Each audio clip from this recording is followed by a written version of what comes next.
Avez-vous déjà quitté une conversation avec le sentiment d'avoir perdu, même après avoir dit tout ce que vous vouliez exprimer?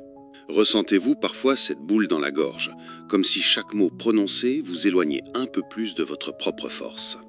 Peut-être êtes-vous entouré de personnes qui parlent fort, interrompent, raillent et dominent les échanges avec une arrogance masquée en confiance. Peut-être avez-vous cru, au fond de vous, que rester silencieux était un signe de faiblesse, que ne pas vous défendre équivalait à capituler, que ne pas réagir signifiait perdre. Et si je vous disais que tout cela n'est qu'une illusion, que la véritable puissance ne réside pas dans les mots, mais dans leur absence? Friedrich Nietzsche, l'un des penseurs les plus incompris de l'histoire, aperçut une vérité que peu osent reconnaître. Ceux qui parlent trop se dévoilent trop. Ceux qui ressentent le besoin de convaincre sont déjà en position de faiblesse. La société nous enseigne que nous devons nous battre, nous expliquer, défendre nos idées, comme si chaque conversation était un combat pour la vérité. Mais Nietzsche propose une voie différente, plus subtile, plus redoutable, infiniment plus intelligente. Le silence. Le silence n'est pas seulement l'absence de bruit, c'est une présence écrasante, une force qui déstabilise, qui oblige l'autre à se confronter à lui-même. Ce texte s'adresse à vous, qui vous sentez constamment ignoré, éclipsé, invalidé. À vous qui sortez des discussions avec l'impression que personne n'a vraiment entendu ce que vous vouliez dire. À vous qui en avez assez d'être la cible facile, la personne conciliante, celle qui tente de préserver la paix pendant que d'autres exploitent votre calme. Peut-être avez-vous confondu votre silence avec de la soumission. Aujourd'hui, je vais vous montrer que le silence peut devenir votre arme la plus puissante et que la véritable victoire ne consiste pas à gagner une dispute, mais à n'avoir jamais besoin d'en engager une. Préparez-vous à voir le silence sous un nouveau jour, non pas comme une absence de réponse, mais comme la réponse ultime. Pourquoi ressentons-nous cette urgence de répliquer, de corriger, de prouver que nous avons raison ? Parce que, au fond, nous avons été conditionnés à croire que la vérité doit être défendue coûte que coûte, que rester silencieux équivaut à laisser les autres l'emporter. Nietzsche voyait cela comme un symptôme de notre faiblesse la plus profonde, la peur d'apparaître faible.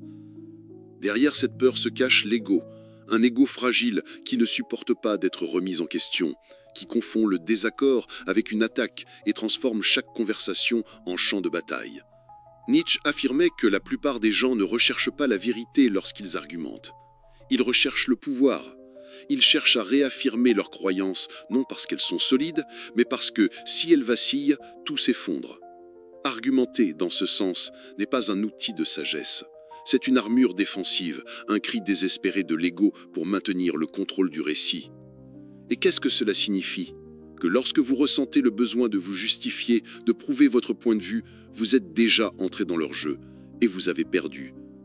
Car le simple besoin de justifier votre position montre que vous êtes encore prisonnier du désir d'être accepté, validé, compris. Nietzsche appelait cela la morale du troupeau, le comportement de ceux qui vivent sous le joug des attentes des autres, qui veulent être vus comme bons, corrects, justes. Mais cette quête d'approbation est précisément ce qui vous affaiblit. La véritable force, selon Nietzsche, ne réside pas dans le fait de convaincre les autres, mais dans le fait de n'en avoir pas besoin.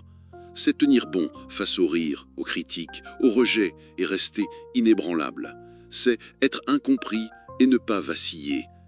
Ce qu'il nous propose, c'est une forme de pouvoir qui ne se mesure pas en victoire verbale, mais en maîtrise intérieure. Une puissance qui naît de la capacité à rester calme, alors que tous autour de vous perdent le contrôle. Si vous voulez vraiment gagner, comprenez ceci. Le jeu de la discussion est un théâtre, et le premier à se lever pour agir a déjà perdu. L'esprit réactif est un esprit assujetti. L'esprit observateur, en revanche, est dangereux, car il est au-dessus du besoin de prouver quoi que ce soit. Nietzsche avait une réponse à la question « Comment exercer une influence sans dire un mot ?» Cette réponse réside dans l'idéal de l'Übermensch, l'être qui transcende les limites de la morale commune et domine le monde par une maîtrise absolue de soi. L'Übermensch ne s'engage pas dans des débats stériles. Il ne se laisse pas entraîner dans des jeux émotionnels mesquins. Il observe, comprend et choisit soigneusement quand parler et surtout quand se taire. car il a compris une vérité que les autres ignorent. Le silence est un langage qui n'essaie pas de convaincre, mais qui impose une présence. Le silence de l'Übermensch n'est pas vide, il est une menace, une autorité, le son de la maîtrise de soi. Tandis que les autres crient, il commande le respect par son regard. Tandis que les autres expliquent, il observe et révèle leur faiblesse par son calme. Son silence est un mur, et ceux de l'autre côté s'épuisent à tenter de deviner ce qu'il cache. Dans ce désespoir, ils commettent des erreurs, se dévoilent, perdent l'équilibre. Ce silence n'est pas passivité, c'est un contrôle absolu de son énergie, une économie stratégique. L'Übermensch sait que chaque mot prononcé est un coup dévoilé, chaque réaction émotionnelle une faiblesse exposée. C'est pourquoi il reste silencieux, non parce qu'il n'a rien à dire, mais parce qu'il n'a pas besoin de le dire. Dans une société de bruit, ceux qui maîtrisent le silence sont des rois. L'Übermensch crée ses propres valeurs, ses propres règles, sa propre morale.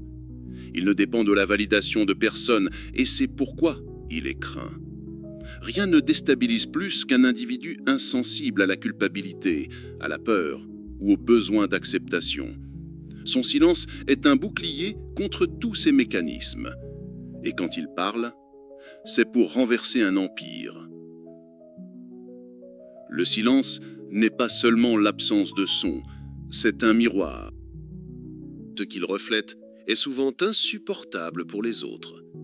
Lorsque vous choisissez de ne pas réagir, vous forcez l'autre à entendre sa propre voix, à confronter ses propres arguments sans le confort d'une résistance extérieure. La psychologie sociale montre que dans des situations conflictuelles, le silence est perçu comme un jugement. Peu importe que vous écoutiez simplement, l'orateur commence à se sentir exposé, vulnérable. Pourquoi ? Parce que sans votre réponse, il perd le contrôle du récit. Le cerveau humain entre en alerte. L'amygdale, la région de la peur et de l'anxiété, s'active. L'autre commence à projeter ses propres craintes. Me juge-t-il ? A-t-il remarqué mon insécurité ? Sait-il que je bluffe ? Dans ce champ de bataille psychologique, le silence agit comme une lame invisible. Il coupe là où personne ne voit, mais tout le monde ressent. Nietzsche l'avait compris bien avant que la psychologie moderne ne le confirme. Pour lui, l'individu moyen vit esclave de ses réactions. Il agit par impulsion, parle par vanité, réagit par peur d'être oublié. L'esprit supérieur, celui qui se maîtrise, reste silencieux, car il sait que chaque mot donné est une pièce remise à l'ennemi, chaque réaction émotionnelle, un cri involontaire qui révèle où frapper. Le silence a un effet dévastateur sur les manipulateurs. Ceux qui prospèrent en contrôlant les émotions des autres dépendent de leur réaction pour rester dans le jeu. Lorsque vous ne réagissez pas, vous brisez ce cycle. Le manipulateur panique. Il a besoin de votre réponse pour valider sa position. Sans elle, il se perd, se dévoile, montre la faiblesse qu'il a tant cherché à cacher. Pour transformer le silence en une arme consciente, suivez ces étapes. Soyez silencieux lorsque votre instinct hurle de répondre. Cela demande une force immense, car tout en vous voudra réagir, se justifier, prouver que vous avez raison.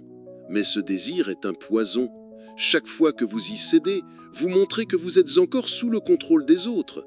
Le vrai silence naît lorsque vous tuez ce besoin, lorsque vous réalisez que vous ne devez rien à personne.